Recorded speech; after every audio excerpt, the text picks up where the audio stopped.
کتنے ہمارے خطباء ہیں، دوسرے مکتب کے خطباء ہیں جو ایک حدیث کو حدیث قدسی بنا کے پیش کرتے ہیں۔ حدیث قدسی کا مطلب یہ ہے کہ اللہ کہتا ہے لولاک لما خلقت الافلاک، میرے محبوب پیغمبر اگر ہم نے آپ کو نہ بنانا ہوتا نا تو ہم اس کائنات کو پیدا ہی نہ کرتے، اس مخلوق کو بناتے ہی نہ۔ یہ کائنات تو ہم نے صرف اس لیے بنائی ہے کہ آپ کو بھیجنا تھا۔ اسے حدیث قدسی بنا کے پیش کیا جاتا،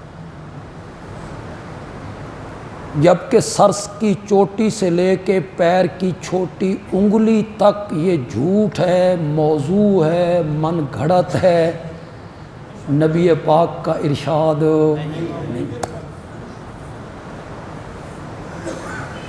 سیاستہ کی کسی کتاب میں نہیں،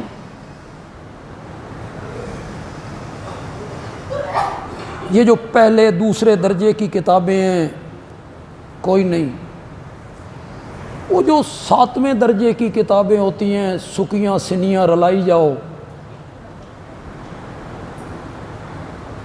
اس کسی کتاب میں آ گئی ہو۔ اور مزے کی بات یہ ہے،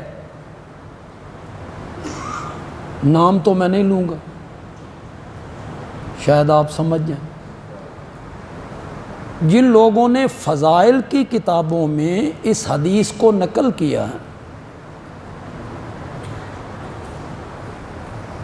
کہ اللہ نے کہا آپ کو نہ بنانا ہوتا تو ہم کچھ نہ بناتے،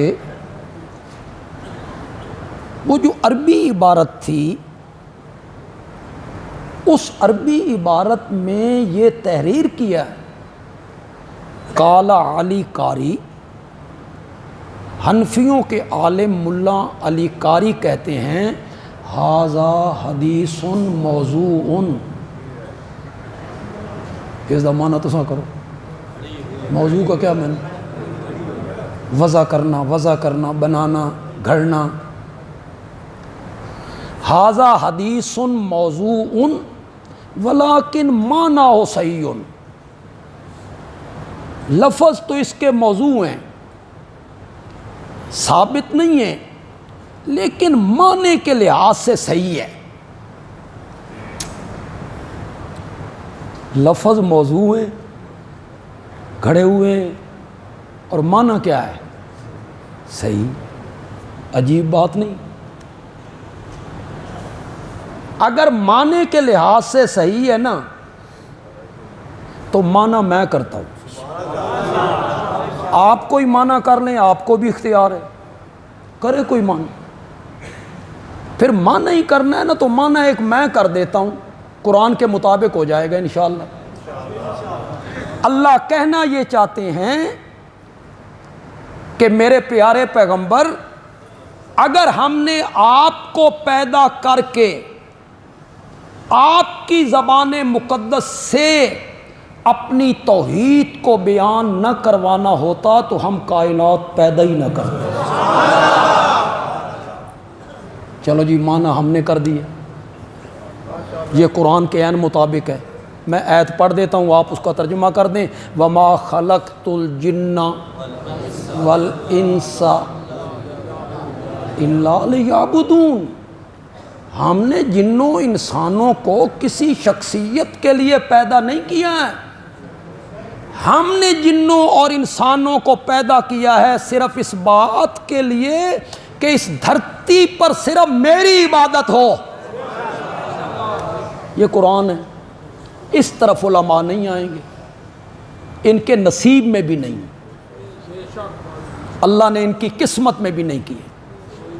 یہ ایسے بدقسمت لوگ ہیں، ان کی پوری تقریر قصے، کہانیاں، موضوع روایتیں، چٹکلے، مرثیے، دوڑے، شعر و شاعری، سلطان باہو کا کلام، بلے شاہ کا، کلام، ساری تقریر اسی پہ صرف ہو جائے گی، لوگ ان پہ نوٹ نچھاور کریں گے، یہ شعر و شاعری کرتے رہیں گے اور ہم اللہ کا قرآن سناتے رہیں گے۔ یہ تو قسمت کی بات ہے، تم بد نصیب لوگ ہو۔ ساری تقریر، کئی خطیبوں کو میں نے سنا فیس بک پہ، ساری تقریر ہی شعر و شاعری،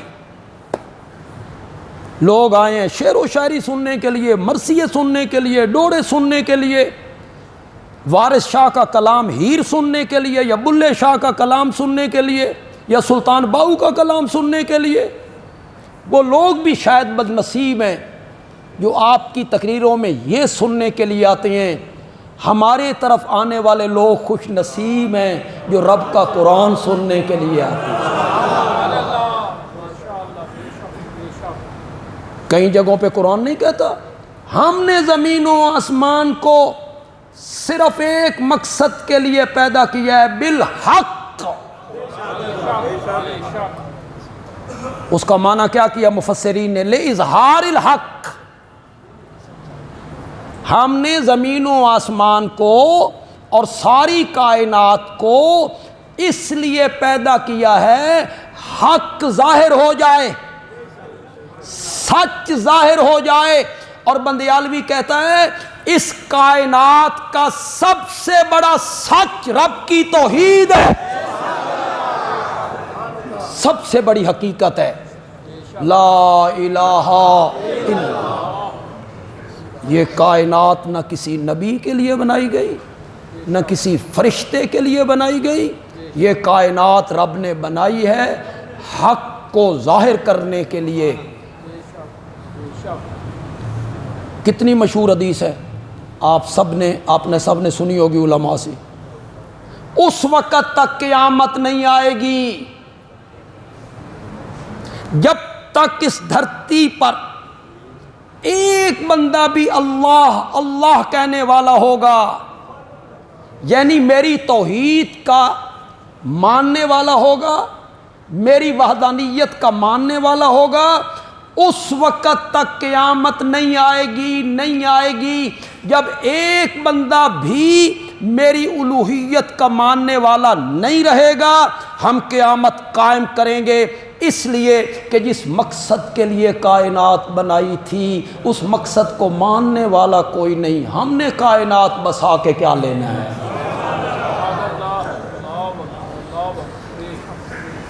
یہ اتنی بڑی غلط فہمی ہے۔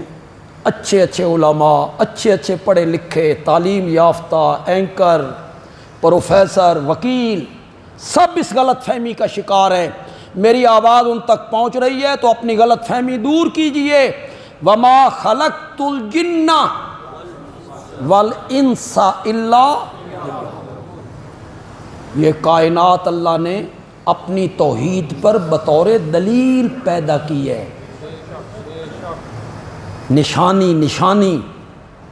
یہ زمین کیوں بنائی؟ آسمان، پہاڑ، ندیاں، نالے، سمندر، دریا، چشمے، آبشاریں، بادل، بارش، فصلیں، نباتات، جمادات، یہ انسان، فرشتے، جن، پرندے، چرندے، حشرات الارض، یہ ساری کائنات اللہ نے کیوں بنائی ہے؟